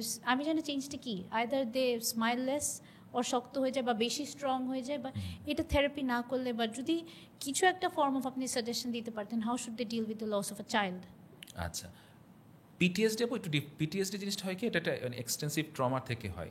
আপনি যেটা প্রশ্ন করেন এটা মূলত হচ্ছে গ্রিফ বা বিরিফমেন্ট, মানে কেউ মারা গেলে সেটা থেকে। সেখানে আমি প্রথম যে কথাটা বলবো যে আমরা যেন তাদের সান্ত্বনা না দিই, কারণ সান্ত্বনা তাদেরকে আরও বেশি কষ্টে ফেলে দেবে। এটা সান্ত্বনা দেওয়ার কিছুই নাই। টাইমে কিছু জিনিস একটু মানে আমি বলবো যে ইজি হয়ে আসে। গ্রিফের কিছু স্টেজ আছে, তো একটা সময় মানুষ শুয়ে যায়। বাট আমি তাদেরকে দুইটা কথা বলবো সান্ত্বনার বাদ দিয়ে, যে আপনি কারোর সাথে জিনিসটা শেয়ার করো, অ্যাটলিস্ট জার্নালিং করেন। জার্নালিং কিন্তু খুবই হেল্পফুল, যে আমি প্রতি রাতে জাস্ট আমার ইমোশনগুলো 10 মিনিট লিখে রাখবো, আমার কত খারাপ লাগছে সেটা আমি লিখে রাখবো, অথবা আমি কারোর সাথে বসবো। সেকেন্ড যে জিনিসটা বলতে সেটা হলো যে হিডোনিক অ্যাডাপ্টেশন বলতে একটা জিনিস আছে। হিডোনিক অ্যাডাপ্টেশনটা কি, নিউরোসায়েন্টিস্টরা বলছে যে মানুষের ব্রেইনের পক্ষে একটা নির্দিষ্ট মাত্রার চাইতে বেশি দুঃখ নেওয়া যেমন সম্ভব না, সুখ নেওয়া সম্ভব না। সো আপনাকে যদি আমি এখন বলি আপনি 10 কোটি টাকার লটারি জিতেছেন বা আপনি হার্ভার্ডে চান্স পাইছেন, you will feel good for like 1 month, 2 months or 3 months, and then you're just a student যে আবার ওই হ্যাসেলের মধ্যে চলে গেছেন। বা আপনি টাকা দিয়ে 10 কোটি কী করবেন, হয়তো 3টা ফ্ল্যাটই কিনছেন, হয়তো বা 2টা ফ্ল্যাট কিনছেন, তারপর টাকা শেষ। সো একটা সময় এই সুখটাকে ব্রেইন সাম্য অবস্থায় নিয়ে আসে। সিমিলারলি দুঃখও একই জিনিস। আপনি যত বেশি দুঃখে পড়েন না কেন, সেটা লস অফ এ চাইল্ড হোক, লস অফ এ পার্টনার হোক, আপনার স্ট্রেস স্কেলে সবচেয়ে মানে সর্বোচ্চ স্ট্রেস বলা হচ্ছে কি লস অফ এ পার্টনার। হ্যাঁ, এর চেয়ে বেশি স্ট্রেস কোথাও অন্যটা বলা হয় না, অফ এ চাইল্ড, অ্যাটলিস্ট রিসার্চে তাই দেখা গেছে। সো সেখান থেকে আমি বলবো যে এই দুঃখটাও একটা সময় আপনি কিছু না করলেও, থেরাপি না নিলেও এটা সাম্যাবস্থায় চলে আসে। কারো 6 মাস লাগে, কারো 1 বছর লাগে। স্পট থেকে যায় আপু, মানে স্কার থেকে যায়, বাট জিনিসটা হিল হয়ে যায়। তো কারা সুইসাইড করে বা কারা খারাপ হয়ে যায়, যারা আসলে মনে করে যে আমার এখন যে কষ্টটা হচ্ছে সেটা বোধহয় সারা জীবন থাকবে, তারা এই সায়েন্সটা বুঝে না, যেটা আস্তে আস্তে প্রশমিত হয়ে যাবে। সো তখন ইম্পালসিভ সুইসাইড করে বা ইম্পালসিভলি হয়তো ড্রাগসে চলে যায়, যেটা একটা সিম্পল ডিপ্রেশনকে আরও খারাপ দিকে করে নিয়ে যায়। সো হিডোনিক অ্যাডাপ্টেশনের থিওরিটা বুঝতে হবে, যেটা আস্তে আস্তে একটা সময় আপনি প্রকৃতি, নেচার, আল্লাহ যাই বলেন না কেন, এটা প্রশমিত করে দিবে। কারণ মানুষের মানে সার্ভাইভালের ইতিহাসটাই হচ্ছে যুদ্ধের ইতিহাস, লসের ইতিহাস, যে পরিবারের পুরুষরা বের হয়েছে, মারা গেছে, এবং ফ্যামিলিটা সবাই এতিম হয়ে গেছে, এবং মা আবার বিয়ে করছে অথবা করে নাই। পুরা আপনি যত হিস্ট্রি পড়েন, ইট ওয়াজ লাইক যুদ্ধ যুদ্ধ যুদ্ধ, তাই না? সো মানুষ এভাবেই সার্ভাইভ করে মানে বড় হয়েছে, এবং মানুষের পক্ষে অমানবিক লেভেল অফ স্ট্রেস নেওয়া আসলে সম্ভব। আর থার্ড হচ্ছে, আমি একটা গল্প বলি, আমি একটা কেস দেখি, ওনার নাম উল্লেখ না করে, ওনার বয়স 52, ওনার একটা মেয়ে মারা যায় 12 বছর বয়সে কুমিল্লায় নদীতে, মানে পুকুরে ডুবে ওনার চোখের সামনে। সো ওনার ছোটো মেয়ে, এবং উনি আমার কাছে আসে, এসে কাঁদতে থাকে, এবং she is a very strong women, very pious women. তো উনি আমাকে ভাই ডাকে, ভাই কুশল ভাই, আমার খুব খারাপ লাগে যে আমার মেয়ে মারা গেছে আমার চোখের সামনে, কিন্তু একটা সময় আমার ভাবলে ভালোও লাগে যে আমার মেয়েটার বয়স মাত্র 12 ছিল, এবং সেটা ইনোসেন্ট মেয়ে ছিল, তার তো কোনো গুণা নাই বা সিন নাই, সে পায়েস মানুষ, তো সে সেভাবে চিন্তা করে যে ও নিশ্চয়ই গডের কাছে ভালো আছে। উনি আমাকে বলে, দেখেন আমার খারাপ লাগে, কিন্তু আমি ভাবি আমার মেয়েটা যদি 40-তে মারা যেত বা 50-তে, হয়তো ও জীবনে এমন কিছু করতো যেটা হয়তো আমার দেখতে খারাপ লাগতো। তো এখন আমি জানি যে আমার মেয়েটা ইনোসেন্ট অবস্থায় গডের কাছে গেছে, এবং ও গডের কাছে আমার ধারণা ভালোই আছে। সো এটা যখন আমি ভাবি আমার ভালোও লাগে। So she is crying, and at the same time দেখেন she is applying her own philosophy বা ওন ভ্যালু সিস্টেম, যেটা তাকে কমফোর্ট করার চেষ্টা করছে। রেজিলিয়েন্ট মানুষরা সবসময় এই জিনিসটা খুব ভালো করে, যে আমি প্রচণ্ড দুঃখের মধ্যে আমি একটা পজিটিভ জিনিস খোঁজার চেষ্টা করি according to my value system. So উনি যেহেতু পায়াস, উনি রিলিজিয়ান দিয়ে জিনিসটাকে হিল করার চেষ্টা করছে। আমরা একটা ব্রেকআপের পর চিন্তা করতে পারি যে, দুইভাবে চিন্তা করা যে আমার আর কোনো ছেলের সাথে অ্যাফেয়ার হবে না, আমি এতই খারাপ, আমি দেখতে ভালো বা খারাপ, বা আমি এতই চরিত্র খারাপ, আমার কোনো দিন হবে না। অথবা আমি চিন্তা করতে পারি যে এটা ভালো হয়েছে, আমি আরও বেটার ডিজার্ভ করি, এবং আমি এখান থেকে শিখলাম যে একটা রিলেশনশিপে কী কী ভুল আমি করতে পারি এবং আরেকজন করতে পারে। আমার পিয়ার সিলেকশনও হয়তো আমি আরও বেটার করবো, এবং এটা নিয়ে আমি হয়তো আরও বেটার কাউকে লাইফে আনবো। এটা হচ্ছে রেজিলিয়েন্ট মানুষের বৈশিষ্ট্য। দুইটা খুব ডিফারেন্ট, কিন্তু একটা হচ্ছে মানে একটা ছোটো জিনিসকে আমি আরও বড় করে ফেলতেছি, আর একটা হচ্ছে কি আমি এখান থেকে শিখে ভালো করছি। সো এই 3টা জিনিসের মাধ্যমে আমি মনে করি যে কোনো গ্রিফ বা বিরিভমেন্ট সামলানো যায়। হ্যাঁ, এমন এটা পার্সোনালিটিটাও ভ্যারি মানে ভ্যারি করে পার্সোনালিটি। অবশ্যই। আচ্ছা ভাই, বাচ্চাদের ব্যাপারে যদি আসি, সেটা হচ্ছে গিয়ে সায়েন্টিফিকলি বাচ্চারা কি পার্সোনালিটি তো মানে আমি শুনলাম মার গর্ভে থাকা অবস্থায় হয়তো 40-60% ডেভেলপ করে, and by the age of আমি পার্সোনালি আমি আমার ফ্যামিলি বাচ্চা কাচ্চা দেখি যে 6-7 বছর বয়সে কিন্তু আমরা আজ করতে পারি ও মার মতো না ও বাবার মতো। ওর টেন্ডেন্সিটা কি, কারো যদি 2টা বাচ্চা থাকে আমরা কিন্তু বলি যে ও একটু কথা শুনে ও শুনে না। সো বাচ্চাদের পার্সোনালিটিতে জেনেটিকটা কতখানি ডমিনেট করে, এটা কি? খুবই স্ট্রংলি করে আপু, বাট পার্সোনালিটি জিনিস হচ্ছে টেম্পারমেন্ট। হ্যাঁ, সরি, টেম্পারমেন্ট আমাদের চেঞ্জ হয় না। যে টেম্পারমেন্ট নিয়ে আমি জন্মাবো, যেমন আপনি এক্সট্রোভার্ট, এটা কখনো আপনি চেঞ্জ করতে পারবেন না। আমি ইন্ট্রোভার্ট, আমি কখনো ইন্ট্রোভার্সন চেঞ্জ করতে পারবো না। কিন্তু ধরেন একজন এক্সট্রোভার্ট, তিনি স্বাভাবিকভাবে কথা ভালো বলবে, এক্সপ্রেসিভ হবে, তার কথা শুনতে কষ্ট হবে।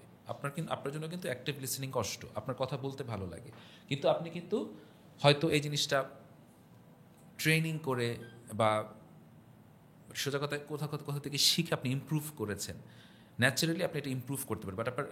বাট আপনার টেম্পারমেন্ট কিন্তু চেঞ্জ হয় না। আপনার এখনও কিন্তু কথা বলাটা আপনার জন্য অনেক বেশি কমফোর্টেবল রাদার দেন 1 ঘন্টা কথা শোনা। সো আপনার টেম্পারমেন্ট চেঞ্জ হচ্ছে না, কিন্তু আপনি আপনার সমাজের প্রয়োজনে, জীবিকার প্রয়োজনে, ম্যাচুরিটির কারণে, পড়াশোনার কারণে আপনি অ্যাক্টিভ লিসনিং শিখেছেন। দুটা কিন্তু এক জিনিস না। সো মানুষের টেম্পারমেন্ট কখনো বদলে না, কিন্তু মানুষের পার্সোনালিটি চেঞ্জ হতে পারে। পার্সোনালিটি ফিক্স হয়ে যায় মোটামুটি 15 থেকে 16 বছর বয়সে। সো পার্সোনালিটি কীভাবে গড়ে ওঠে? আমার টেম্পারমেন্টের সাথে আমার বাবা মার শিক্ষা যোগ হয়, আমার স্কুলের শিক্ষা যোগ হয়, আমরা ধর্ম থেকে শিখি, আমরা ফ্যামিলি থেকে শিখি, আমরা বন্ধু থেকে শিখি, আমরা আগে বই পড়ে শিখতাম, এখন ফেসবুক ইউটিউব থেকে শিখি। ফেসবুক ইউটিউবে বিভিন্ন সেলিব্রিটিদেরকে আমরা ফলো করি, তাদের কগনিশন, তাদের জীবনধারা, লাইফস্টাইল আমাদেরকে প্রভাবিত করে। আমরা নেটফ্লিক্স দেখি, সেখান থেকে আমরা অনেক কিছু শিখি। এই পুরো জিনিসগুলোর সাথে আমার টেম্পারমেন্ট যোগ হয়ে মোটামুটি 15-16 আমার একটা পার্সোনালিটি গিয়ে দাঁড়ায়। এই পার্সোনালিটি মোটামুটি ফিক্সড, বাট পার্সোনালিটি সবসময় আপনি মডিফাই করতে পারেন। বাট আমার এক্সপিরিয়েন্সে আমি দেখছি যে আফটার 45 খুব বেশি মানুষ আসলে চেঞ্জ হয় না, মোটামুটি ফিক্সড হয়ে যায়, তাকে চেঞ্জ করা যায় না। বাট এটা সায়েন্স না, আমি খুবই বিশ্বাস করি যে কোনো বয়সে মানুষ চেঞ্জ হতে পারে। এটা আমি দেখছি, এবং আমি যেহেতু একটু রিলিজিয়াস, গডও আমাদের বলছে যে কোনো মানুষ থেকে যেন আমরা আশা না হারাই।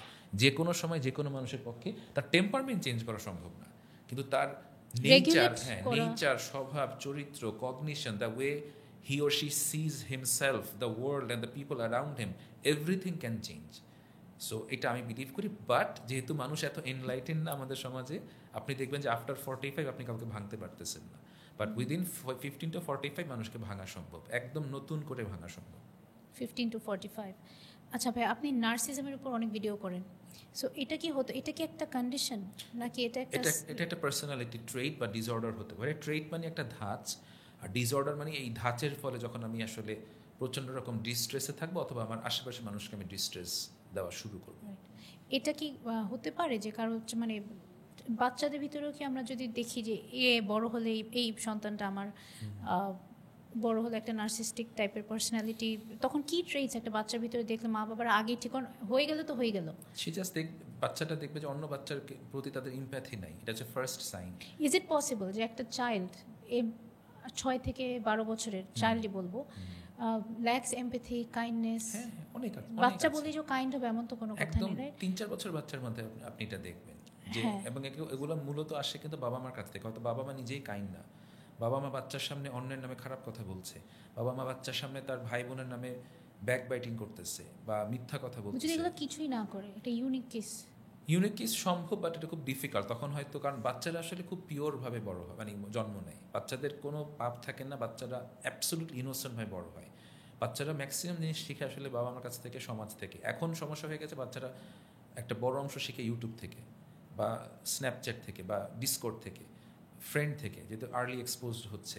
তো সো এটা একটা প্রবলেম, বাট বাচ্চারা সবাই ইনোসেন্টভাবে বড় হয়। সো আমরা যদি বাচ্চাদের এক্সপোজারগুলোকে লিমিট করতে পারি এবং আমাদের নিজস্ব স্বভাব চরিত্র ঠিক রাখতে পারি, অ্যাটলিস্ট বাচ্চাদের সামনে। এখন সবাই তো আমরা 2-1 সময় কিছু ব্যাক বাইটিং করে ফেলি, বা পিপল টক করতে, আপনি বিজনেস করেন, আপনি জানেন যে পিপল টক ছাড়া আপনি বিজনেস করতে পারবেন না, কিন্তু এটা তো বাচ্চাদের সামনে করা দরকার নেই, তাই না? বা আমাদের হাজব্যান্ড ওয়াইফ সবার মধ্যে হয়তো ঝগড়াঝাটিও হয়, সেটা তো আমার বাচ্চার সামনে করা দরকার নেই, আমি তো মানে পাশের রুমে গিয়ে করলাম।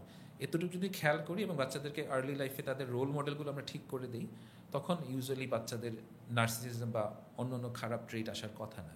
যদি হয়েও যায়, যত আর্লি আপনি একজন থেরাপিস্টের সাথে বসাতে পারেন, প্রথমে বাবা মাই চেষ্টা করুক, বাট সকল বাবা মার সাথে আসলে বাচ্চাদের কানেকশন নাই।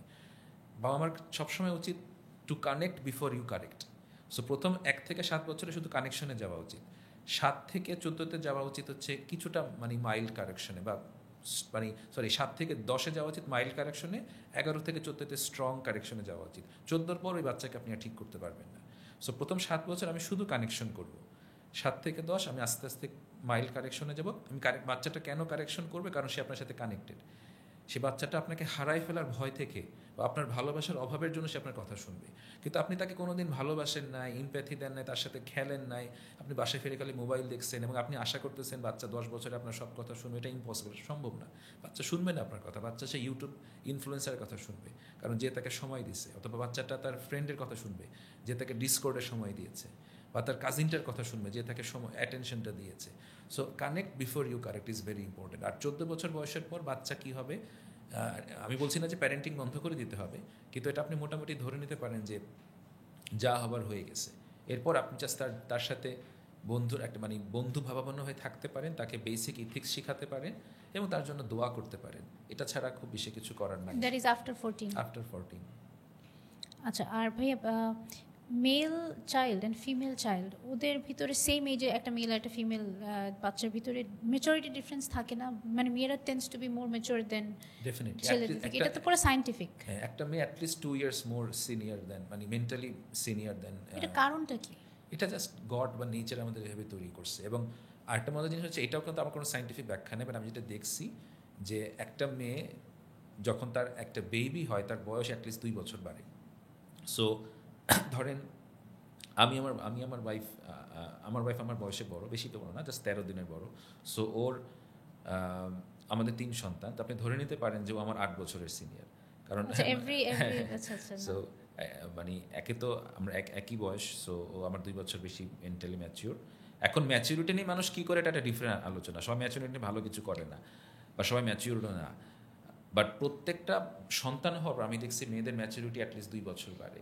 সো এই জিনিসটা মাথায় রেখে অনেকের আসলে বিয়ের প্ল্যান করে। আমি বলছি না যে সিনিয়র মেয়ে বিয়ে করলে কোনো সমস্যা আছে, কিন্তু অনেক ক্ষেত্রে কিন্তু সমস্যা হয়। সকল পুরুষ কিন্তু সিনিয়র মেয়েদের সাথে কানেক্ট করতে পারে না। সো আপনি যখন একটা সেম এজ মেয়ে বিয়ে করতেছেন, আপনার তো ম্যাক্সিমাম মানুষের তো অ্যাটলিস্ট 1-2টা সন্তান হয়। তার মানে আপনি ধরে নেন যে আপনি আপনার সাথে 6 বছর সিনিয়র একটা মেয়ের সাথে সারা জীবন থাকার প্ল্যান করতেছেন। আপনি কি অতটুকু ম্যাচিউর কিনা একটা ছেলে হিসাবে যে একটা 6 বছর সিনিয়র মেয়েকে আপনি emotionally, sexually, financially, socially support করতে পারবেন? যদি না পারেন, এটা করা উচিত না। কারণ আমার মেয়ে ছেলেদের ম্যাচুরিটি ফার্স্ট অফ অল একটা গিফট। আমার ইমেচুর মানুষদের নিজের সাফারিংই সব থেকে বেশি। ইমেচুরিটি চয়েসেস ইন লাইফ সব ক্ষেত্রে আমার ম্যাচুরিটি আসলে একটা ব্লেসিং। আপনি ম্যাচুরিটি আর উইজডম দুটো একটু আলাদা। ম্যাচুরিটি হচ্ছে একটা কাঁচা ফল যেমন পাকে, সো আমরা সবাই ম্যাচিউর হই, বাট সবাই উইজডম হই না। Wisdom is like applying the knowledge that you have gained from your life experiences to take better decisions, to make your life more qualityful. এটা হচ্ছে উইজডম সবার থাকে না, বাট ফলটা সবারই পারে। আমি সবাই ম্যাচিউর হই, আমাদের সবার বয়স বাড়ে, আমরা সবাই ম্যাচিউর হই, বাট সবার উইজডম থাকে না। সবাই আমরা এক্সপিরিয়েন্স থেকে শিখি না, সবাই আমরা ব্রেকআপ ডিভোর্স থেকে শিখি না, সবাই আমরা ট্রমা থেকে শিখি না, সবাই আমরা মাইর খেয়ে শিখি না, এবং সেখান থেকে না শিখে আমরা দেখা গেছে যে একটা ছোটো জিনিসকে আরও বড় করে ফেলি। তো সবাই আমরা মানে আমাদের সবার উইজডম নাই। আমরা অনেকে ম্যাচিওর, আর আমাদের সবার উইজডম নাই। আচ্ছা, মা বাবাদের ক্ষেত্রে, প্যারেন্টসদের ক্ষেত্রে ধরেন একটা we hold a very powerful position কিন্তু আমাদের বাচ্চার। কারণ আমাদের ইচ্ছা করে মাঝে মাঝে, আমি নিজে এত চিন্তা করি মাঝে মাঝে, আমারও মনে হয় আল্লাহ আমার ছেলে পুরো আমার কথা মতো চলতো, যেমনি বলবো অমনে ওর সাথে ফ্রেন্ডশিপ করবে যার সাথে আমি যাবো। এটা খুব একটা অবাস্তব চাও পাওয়া, বাট এটা কিন্তু হয়। অ্যাডাল্টদের ক্ষেত্রে হলে হয়তো অ্যাডাল্টও ঝগড়া করবে আমার সাথে, বাট বাচ্চাদের বেলা কিন্তু হঠাৎ হঠাৎ এই জিনিসটা উঠে মাথায় না যে ও যেন আমার মন মতো চলে। বাট স্টিল মা বাবাদের ক্ষেত্রে, কারণ আমি যেতে দেখলাম যে আমাদের মিলেনিয়ালসদের ভিতরে এই জিনিসটা অনেক থাকে যে আমাদের মা বাবারা মনে করে দেভ ডান ইনাফ, তোমাকে আমি ছোটোবেলায় হাঁটা শিখালাম, খাওয়া শিখালাম, পড়াশোনা করলাম, তো যে এটা করলাম। ওদের কিন্তু আমাদের জন্য কী করলো এটা লিস্টের অভাব নেই, এবং সব কথা সত্য, they did try their best. But কিছু কিছু ক্ষেত্রে আমি দেখি যে এই এন্ড থেকে এত কিছু করে সন্তান মনে করছে মা বাবা কিছুই করেনি, they were not there, they didn't understand ওদের ফিলিংস, অ্যান্ড একটা ডিসকানেক্ট, স্পেশালি কখন এই অ্যাডাল্টহুডে এসে। ধরেন একটা 45-year-old একজন হয়তো তার মা বাবার সাথে, তার মা বাবা বয়স্ক এখন, অ্যান্ড ওর মা বাবা তখন আরও অনেক টাইম চায় বাচ্চার, কিন্তু কোনো একটা কারণে not comfortable giving them that time, বা তাদের সাথে সময় কাটাতে চায় না। কারণ আমি একবার এক জায়গায় শুনলাম যে একটা কোর্টে দেখলাম যে একটা সাকসেসফুল প্যারেন্টস হচ্ছে ওরাই যাদের ছেলেমেয়েরা অ্যাডাল্ট অবস্থায় আফটার 40 ওদের সাথে টাইম স্পেন্ড করতে চায়, আফটার 40 ওদের সাথে সময় কাটায়, এনজয় করে, ওইটা হচ্ছে একটা সাকসেসফুল। বাট আমি দেখলাম আমাদের দেশে কিন্তু এরকম থাকে যে লাইফ লং রিলেশনশিপ মা বাবার সাথে ভালো, তারপরেও আমরা যখন বড় হয়ে যাই ওদের সাথে কিছুক্ষণ বসলে কেমন আনকমফর্টেবল লাগতে থাকে। They haven't done anything wrong, but এই গ্যাপটা কোথায় যে আমরাও তাদেরকে বুঝি না, তারা আমাদেরকে বুঝি না, বা তারা মনে করে দে হ্যাভ ডান ইনাফ, আমরা বলতেও পারি না what they have not done. But এখনকার প্যারেন্টস আপনি কী সাজেশন দিবেন যেন এই গ্যাপটা না হয়? প্যারেন্টসদেরকে আরও অনেক ওপেন হতে হবে মানে টুয়ার্ডস দেয়ার ফ্লজ। আমাদের মানে বাবা মার থেকে ওই যে কি বলবো এটাকে কীভাবে মানে তারা নিজেদের যেন ঈশ্বর মনে না করে, হ্যাঁ, তারা যেন নিজেদের গড মনে না করে, তারা অনেক সময় নিজেদের গড মনে করে। কালচারাল গ্যাপটা তারা বুঝে না, এবং সময়টা এখন অনেক এগিয়েছে। আমাদের বাবা আমরা তো ফেসবুক ইউটিউব দেখে বড় হয় নাই, তারা এত ইনফরমেশন দেখে নাই। তাদের সময় তারা হয়তো রবীন্দ্রসঙ্গীত শুনছে, এখনকার বাচ্চারা তো হয়তো কে পপ শুনে। জিনিসটা তো ডিফারেন্ট, হ্যাঁ, কালচার কখনো মিলবে না। এবং নেক্সট জেনারেশন আগের জেনারেশন যাতে একটু হলেও সচ্ছল হয়, সো ইকোনমিক সচ্ছলতা আসলে তো লাইফস্টাইল চেঞ্জ হয়, যেটা অনেক সময় বাবা মারা নিতে পারে না। বাবা মাদের আরও ফ্লেক্সিবল হতে হবে। এবং বাবা মারা একটা জিনিস কখনো বুঝে না, বা অনেক বাবা মারা যে তাদের তো ভুল হতে পারে, এবং তাদের ভুল হলে সন্তানরা যেন তাদের ভুল নিয়ে কথা বলতে পারে। শুধু বাবা মা কেন সন্তানের ভুল নিয়ে কথা বলবে, সন্তান কেন বাবা মার ভুল নিয়ে কথা বলতে পারবে না? ধরেন আপনি যদি আপনার বাবা মাকে ভালোবাসেন, আপনি কি চান না যে সে মিথ্যা কম বলুক? আপনি কি চান না যে সে অসৎ না হোক, বা সে ঘুষ না খাক, বা সে ভালো মানুষ হোক? So what do we mean by love? তাহলে আমি যদি আমার ভালোবাসার মানুষকে মানে ভুল পথে চলতে দেখি, আমি কারেক্ট করবো না কেন? হ্যাঁ, আমি হয়তো পোলাইটলি কারেক্ট করবো, আমি খারাপভাবে করবো না, কিন্তু I have to take that risk যে আমার আব্বাকে বলে সে অফেন্ডেড হতে পারে, হোক, কোনো অসুবিধা নাই, কিন্তু অ্যাটলিস্ট অফেন্ডেড হয়ে সে যদি ঠিক হয় তাহলে তো আপনি জিতে গেলেন। আপনি জানেন যে আপনার ভালোবাসার মানুষটা ঠিক হয়েছে আপনার কথা শুনে, এবং আপনার বাবাকে আসলে কি আপনাকে ছেড়ে দেবে? আমার কখনো মনে হয় না। সে রাগ করতে পারে, কিন্তু সে যখন বৃদ্ধ হবে আপনাকে তো তার লাগবে, সে থাকবে কোথায়, চলবে কোথায়? ওল্ড হোম এবং আপনি, এটা ছাড়া তো কোনো অপশন নাই। সো বাবা মা যতই মানে বীতশ্রদ্ধ হোক না কেন, আমি মনে করি বাচ্চা হিসেবে, সন্তান হিসেবে আমাদের সবসময় চেষ্টা করা উচিত ইথিক্যালি তাদের ভুলটা ধরিয়ে দেওয়ার। আর বাবা মার যেটা করা উচিত, তাদের বোঝা উচিত আমি আমার সন্তানকে ওন করি না, আমি আমার নিজস্ব ফিলসফি তাদেরকে অবশ্যই দিতে চাবো। কারণ আমি ধরেন আমরা এখন 30s বা 40s মধ্যে আছি, আমরা অবশ্যই আমাদের সন্তানের চেতে পৃথিবী ভালো মানে বুঝি, শিখি, জানি, যেটা আমাদের সন্তান জানে না। সেখান থেকে আমরা অবশ্যই চাবো যে আমাদের অভিজ্ঞতাটা যেন তারা নেয়, তাই না? কিন্তু আমাদেরও বুঝতে হবে যে তারা একটা ডিফারেন্ট জেনারেশনের মানুষ। আমি যে গান শুনবো, বা আমি যে ভ্যালুজ ধারণ করবো, বা আমি যে রিলিজিয়ান জিনিস করবো, সেটা তারা নাও নিতে পারে। কিন্তু অ্যাটলিস্ট দিন শেষে আমি যেন সম্পর্কটা খারাপ না করি। আমি আমার কথাটা বলবো, পোলাইটলি বলবো, রেসপেক্টফুলি বলবো, ধৈর্যের সাথে বলবো, এবং তাকে আগে আমার সাথে কানেকশনটা ঠিক রাখতে হবে। কারণ কানেকশন ঠিক থাকলে মোস্টলি সে আপনার কথা শুনবে। তারপরও যদি না শুনে, আমি কখনোই ভাববো না যে it's the end of the world, হ্যাঁ, কারণ তার রুচিকে, তার টেস্টকে আমাকে সম্মান করতে হবে। আমি তারপরও যদি আমার কষ্ট লাগে, আমি যেটা সবসময় মানুষকে বলি, আপনি বাচ্চার জন্য দোয়া করেন, কিন্তু আপনি সম্পর্কটা খারাপ করেন না। হয়তো আপনি যেটা এখন চাচ্ছেন সে এখন শুনতেছে না, তার বয়স 30 হলে শুনবে, তার বয়স 40 হলে শুনবে, আপনি ধৈর্য ধরেন, বাট সম্পর্কটা খারাপ করেন না। কারণ সন্তানকে আমরা যে পরিমাণ ভালোবাসি, এটা না পৃথিবীর কাউকে আমরা ভালোবাসি না। এবং এই ভালোবাসাটা যদি আমরা হারাই ফেলি, it's a big loss. At least আমি মনে করি এটা একটা বিগ লস লাইফে। হ্যাঁ, ইভেন চান্সটা যে আমার সন্তান আমাকে কতখানি ভালোবাসতে পারে, যদি একবার ইফ আই ক্যান বি আমার বাচ্চার safe place. If you become a toxic mom or dad, আপু, যে খালি এটা করিস না, এটা করিস না, এটা করিস না, এটা কর, then your kid is not gonna love you. লাগবে না ওকে সারাক্ষণ কারেক্ট করার, বা ওকে বলার যে ও কি পারে না। আমি বলি যে ও কি পারে, কারণ the world will tell eventually যে তুমি এটা পারো না, এটা পারো না। তো মনে হয় যে এইটাই আমাদের মা বাবারা বুঝে না। বাট এখানে আমি একটু ডিসএগ্রি করি আপনার সাথে, আপু, যে আমার কাছে মনে হয় মানে শুধু বাবা মা না, থেরাপিস্ট বলেন, বাবা মা, সবাই আমাদের একটা সমস্যা হচ্ছে আমরা অতিরিক্ত সেলফ এস্টিম নিয়ে বা সেলফ লাভ নিয়ে কথা বলি। যে একটা ধরেন 17 বছর বা 16 বছর বাচ্চা আসলো, আমরা তাকে ইউজুয়ালি কি বলি যে ইউর এনাফ, যে your okay what your doing. That's not right, আপু। কারণ ম্যাক্সিমাম 15-16 বছর বাচ্চারা আসলে খুবই ভুল কাজ করতেছে। They are not doing right things in life. ধরেন আপনি ধরেন এরকম একটা অন্ধকার ঘরে কেউ বসে আছে, ডার্ক ঘরে, বের হতে পারতেছেন। আপনি যদি তাকে বলেন যে বাহ, তোমার জীবন তো ভালো থাকছে, তুমি তো অনেক ভালো, না, that's a lie you're telling him. আপনি তাকে যেটা বলেন যে you're not doing good enough, but hopefully যখন আমরা কাজ করবো একসাথে, after 5 years you're going to do great, I want you to do great, but এখন তুমি রাত 2টায় ঘুমাও, 5 ঘন্টা ডিসকর্ডে পড়ে থাকো, স্কুলে যাও না, তোমার grade C, you are not doing good enough for God's sake. The possibility result কি আসতে পারে, মানে the brutality of bad choices. Right, এখন এই কথাটা ইমপ্যাথি দিয়ে বলা আর হার্শলি বলার মধ্যে পার্থক্য। That's your skill as a human being, as a mom, as a dad, as a therapist, যে এটা আমি আদর করে বলতে পারতেছি কিনা। আমি কিভাবে বলতেছি না আরে তুই তো একটা গাধার বাচ্চা, তোর তো কিছু হয় নাকি, আমি এটা আদর করে বলতেছি বাবা তোমার তো এই জিনিসগুলো বোধহয় কারেক্ট করাটা তোমার জন্য ভালো, তোমার সময় আছে, আমি তোমাকে জাজ করতেছি না, বাট দেখো তুমি এই জিনিসগুলো করছো, তুমি বাবা মা তো একসময় মরে যাবে, এক্স্যাক্টলি তুমি এই কোয়ালিটি নিয়ে আসলে জীবনে কি করতে চাও, তোমার প্ল্যানটা কি আমাকে একটু বলো তো, you know. So you shouldn't tell kids যে ইউর এনাফ, মানে only God is enough, we are not enough. And এই মেসেজটা অনেক সময় সাইকিয়াট্রিস্টরা ভুল দেয়, যেই আসুক না কেন বলে যে নিজেকে অ্যাকসেপ্ট করতে। না, we shouldn't accept our self always. আমরা অনেক অনেক ভুল এবং খারাপ কাজ করি, যেটার কারণে আমাদের লজ্জা হওয়া উচিত, আমাদের অনুশোচনা হওয়া উচিত, কারণ লজ্জা অনুশোচনা খুব ট্রান্সফরমেটিভ, যেটা যদি আপনি এটা অ্যাপ্রোপ্রিয়েট ডোজে দেন।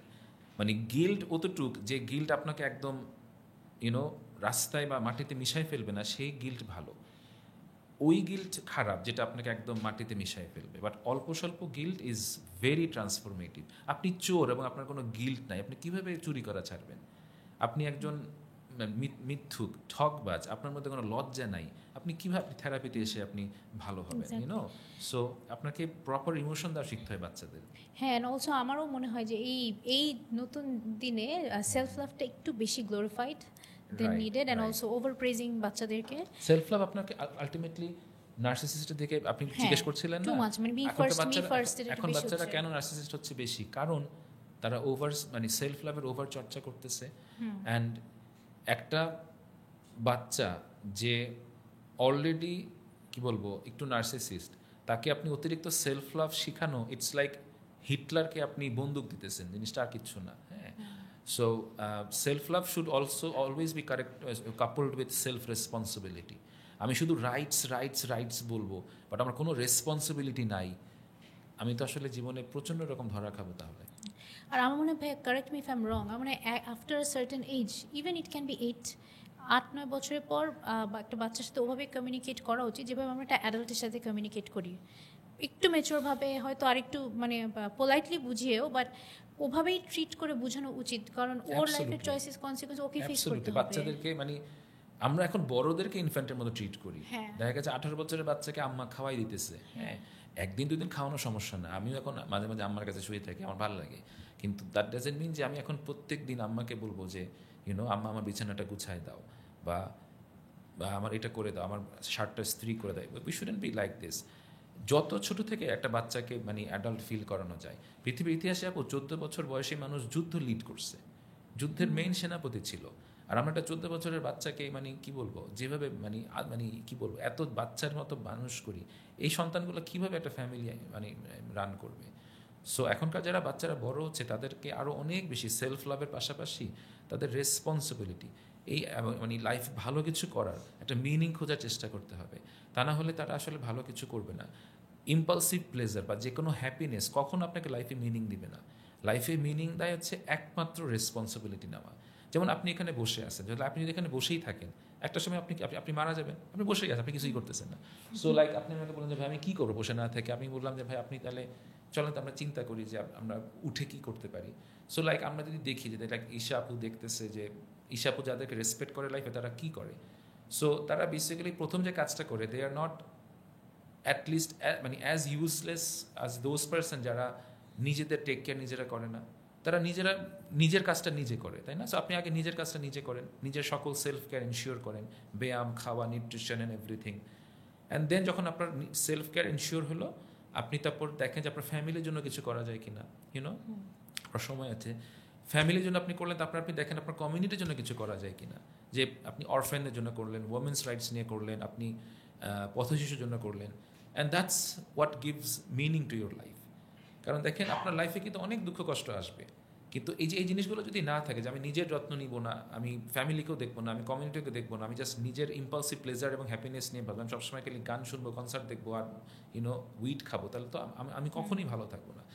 আমাকে বুঝতে হবে যে পৃথিবীতে যে কোনো সময় ধাক্কা আসবে, you know, the flood is coming any time, the apocalypse is coming any time, কেয়ামত আসবে, আমার ক্যান্সার হবে, অনেক কিছু হবে, আমার ডিভোর্স হতে পারে। বাট এই পুরা জিনিসটাতে আমি কোনটাতে গ্রাউন্ডেড থাকবো?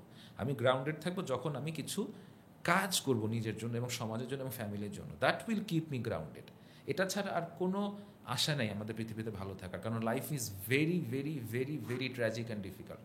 এবং এই ট্র্যাজিক লাইফে আমি যখন নিজে আরও কিছু স্টুপিড ডিসিশন নেই, অথবা আমার আশেপাশের কাছের মানুষ আরও স্টুপিড ডিসিশন নেয়, তখন এই ট্র্যাজিক লাইফ আরও বেশি ট্র্যাজিক হয়। এবং এই ট্র্যাজিক লাইফে মিনিংফুল করতে পারি একমাত্র আমার যদি রেসপন্সিবিলিটি সেন্স থাকে এবং লাইফে মিনিং থাকে। এটা ছাড়া সার্ভাইভ করা যায় না। জাস্ট সবার নলেজের জন্য আমাদের অটিজমের ব্যাপারে যদি একটু ক্লিয়ার আইডিয়া দিতেন, যে এটা কি, যদি আমরা মনে করি যে এই মানুষটা অটিস্টিক, তাহলে কি একটাই প্রপার ওয়ে, নাকি ইটস লাইক আ রেঞ্জ, একটা স্পেকট্রাম যে বলে অটিজমের স্পেকট্রামটা, সেটা যদি একটু ক্লিয়ার করে দিতেন। অটিজম একটা স্পেকট্রাম আপু। আমরা বরং মানুষকে বলি যে বাচ্চাদেরকে অটিস্টিক বলবেন না, আমরা বলি যে এক চাইল্ড উইথ অটিজম বলেন, এটা মোর রেসপেক্টফুল শোনায়। যেমন আমরা যেমন ডায়াবেটিক বলি, আমরা বলি যে পেশেন্ট উইথ ডায়াবেটিস আর কি। তো এটা একটা স্পেকট্রাম, এখানে লো ফাংশনিং, হাই ফাংশনিং থাকে। হাই ফাংশনিং অনেক কিছুই করতে পারে অ্যাসপারজাস যারা থাকে, বাট আলটিমেটলি আসলে অটিজম খুব কঠিন একটা নিউরো ডেভেলপমেন্টাল ডিসঅর্ডার। এখানে মূলত বাচ্চাদের কমিউনিকেশনের প্রবলেম হয়, রেসিপ্রোকাল কমিউনিকেশন, আর একটা হচ্ছে কিছু রিস্ট্রিক্টেড রিপিটেটিভ বিহেভিয়ার থাকে। দিন শেষে তাদের স্কুলে, বাসায় পারফরমেন্স করতে খুব কষ্ট হয়। বাট এটাই অটিজমের মূল যে জিনিসটা, একটা হচ্ছে কি আমার রিস্ট্রিক্টেড রিপিটেটেড অ্যাক্টিভিটি থাকবে, এবং হচ্ছে আমি আমার কমিউনিকেশন ঠিকমতো করতে পারবো না। যেমন হচ্ছে তারা আই কন্ট্যাক্ট ইউজুয়ালি করে না, তারা পয়েন্টিং করে না, তারা দেখা যায় যে একটা জিনিস, একটা খেলনা নিয়ে খেলতে থাকে, বা তারা একটা অ্যাক্টিভিটি এরকম স্পিন করতে থাকে। হ্যাঁ, আপনি ইমোশন বুঝে না, আপনি তাকে ডাকবেন, সে আপনার কাছে আসবে না, কথায় সাড়া দেবে না, কারণ তাদের কমিউনিকেশনে ভীষণ রকমের প্রবলেম। সো এটা খুবই আমি বলবো যে কষ্টকর একটা নিউরো ডেভেলপমেন্টাল ডিসঅর্ডার। এটার জেনেটিক টেন্ডেন্সিও আছে, খুব হাই না থাকলেও বাবা মাগুলোর খুবই কষ্ট হয়। বাট অটিজমের অনেক আধুনিক চিকিৎসা বর্তমানে আছে। যদি কারো থেকে থাকে, অবশ্যই যেন এটাকে হাইড না করে প্রথম 5 বছরে চিকিৎসা গ্রহণ করে, কারণ প্রথম 5 বছরে চিকিৎসা গ্রহণ করলে অটিজমের সিগনিফিক্যান্ট ইমপ্রুভমেন্ট হয়। আর্লি সাইন কি? আর্লি সাইন হচ্ছে জাস্ট স্পিচ ডিলে থাকতে পারে, অথবা এই যে আপনি কথা বলতেছেন, সে আপনার দিকে তাকাচ্ছে না, আপনি তাকে আদর করতেছেন, বাট আপনি দেখবেন আমরা একটা বাচ্চাকে আদর করলে সেও আমাদের জড়ায় ধরে না, কিন্তু দেখবেন সেই উষ্ণতাটা সে ফিল করতেছে না। এগুলো হচ্ছে আর্লি সাইন, যেগুলো 1-2 বছরের মধ্যে আপনি দেখবেন। যদি দেখে থাকেন, সঙ্গে সঙ্গে আপনি থেরাপিস্টের কাছে নিয়ে যান, কারণ ফার্স্ট 5 ইয়ার্সে সিগনিফিক্যান্ট ইমপ্রুভমেন্ট হওয়া সম্ভব। আচ্ছা ভাই, আপনাকে আমি 4টা কোয়েশ্চেন করবো, আপনি আমাদেরকে খালি বলবেন যে ফ্যাক্ট নাকি মিথ। আচ্ছা, প্রথম হচ্ছে যে একটুখানি যদি কারো সব কিছু অর্গানাইজ করার টেন্ডেন্সি থাকে বা একটু পরিষ্কার থাকার টেন্ডেন্সি থাকে, তার মানে কি তার ওসিডি আছে? মিথ। আচ্ছা, আর থেরাপিস্টের কাছে যাওয়া বা থেরাপিস্টের হেল্প নেওয়া মানেই কি তার কোনো একটা তিনি মানসিক রোগী? মিথ। আচ্ছা, অপোজিট পার্সোনালিটিস অ্যাট্রাক্ট, স্পেশালি রিলেশনশিপের ক্ষেত্রে, ফ্রেন্ডশিপের ক্ষেত্রে অপোজিট পার্সোনালিটিস অ্যাট্রাক্টস, এটা কি fact or myth? Fact. Fact. আচ্ছা, and we only use 10% of our brain, এটা কি সত্যি? মিথ। মিথ। আমাদের সিগনেচার কিছু কোয়েশ্চেন আমরা করি, সেটার মধ্যে একটা হচ্ছে, যদি if you could go back, আর নিজের 20 বছর বয়সী কুশলকে, যদি আপনার এখন সে আরেকটা ডাইমেনশনে আছে, তাকে যে যদি সাজেশন বা অ্যাডভাইস কিছু দেওয়ার হতো, because you have seen life after that, তাকে আপনি কি বলতেন? 1 নম্বর বলতাম চুলের যত্ন নিতে, কারণ আমি চুলের যত্ন নেই না, আমার ফ্যামিলির সবার চুল ছিল না, আমি যত্ন নিলে হয়তো এই বয়সে অকাল হইতো না। আর নাম্বার 2, আমি হয়তো আমার লাইফে স্ট্যাবলিশড হতে যথেষ্ট সময় লেগেছে। আমি আফটার 30 স্ট্যাবলিশড হয়েছি আলহামদুলিল্লাহ। বাট আমাকে যদি কেউ বলতো যে ছোটো বয়স থেকে আসলে ইনকাম করা যায়, এই জিনিসটা কেউ বলে না। আমার ফ্যামিলি থেকে সবাই বলতো, তুই পড়াশোনা কর, টাকা পয়সা নিয়ে ভাবিস না। আমার বিয়ে হয়েছে 21 বছর বয়সে, বাট আমি স্ট্যাবলিশ হয়েছি আফটার 30। আমি সকল টিনেজারদেরকে বলেছি যত দ্রুত ইনকাম করা যায় সেটা সবার জন্য ভালো, কারণ আমি এমন না যে আমার জীবন খুব কষ্টে গেছে, বাট ইকোনমিক স্ট্রেস একটা ছেলে মানুষের জন্য আমাদের সমাজে খুবই খুবই দুর্বিষহ একটা জিনিস। আমি সবাইকে বলবো যে কোনো আপনি রেস্টুরেন্টে চাকরি করে হোক, টিউশনি করে হোক, ফ্রিল্যান্সিং করে হোক, you should try to earn after 18 বছরের পর বাপমার উপর নির্ভর করা উচিত না। আচ্ছা, if you could advise something, আমাদের পুরো ওয়ার্ল্ডের সব মানুষেরকে যদি একটা অ্যাডভাইস দিতে চান টু দ্য ওয়ার্ল্ড, কি দিবেন? Be grateful regardless. এটা কি একটা অ্যাডভাইস নাকি আরও বেশি? একটা। Be grateful regardless. Like gratefulness is the antidote to depression. আপনার যত কিছুই থাকুক না কেন, যেটা আপনি পেয়েছেন সেটাতে ফোকাস করে সেটাকে বড় করেন। So be grateful regardless. আর আর আপনাকে যদি 3টা উইশ দেওয়া হয়, একটা উইশ রিপিট যেতে পারবেন না অ্যাজ আ উইশ, যদি 3টা স্ট্রিক্ট উইশ দেওয়া হয় তাহলে কি চাবেন? আমি যতদিন বাঁচি সুস্থ হয়ে বাঁচতে চাই, আমি একদম শেষ দিন পর্যন্ত খুবই ফিট থাকতে চাই এবং প্রত্যেকদিন ফুটবল খেলতে চাই। আর থার্ড, আমি আমার সন্তানদের সাথে সম্পর্কটা খুব ভালো করতে চাই। I want to be a very good dada. Beautiful. ঠিক আছে ভাইয়া, thank you so much for your time. I would probably say আমার one of the best episode ছিল, আর আমি নিজেও আজকে অনেক কিছু শিখলাম। অ্যান্ড শুধু শিখলাম না, আমি নিজের ব্যাপারে অনেক কিছু আজকে বুঝলাম, অনেক ডায়াগনোসিস আমার অটো হয়ে গেছে আজকে। Thank you so much for thank you your time. Thank you for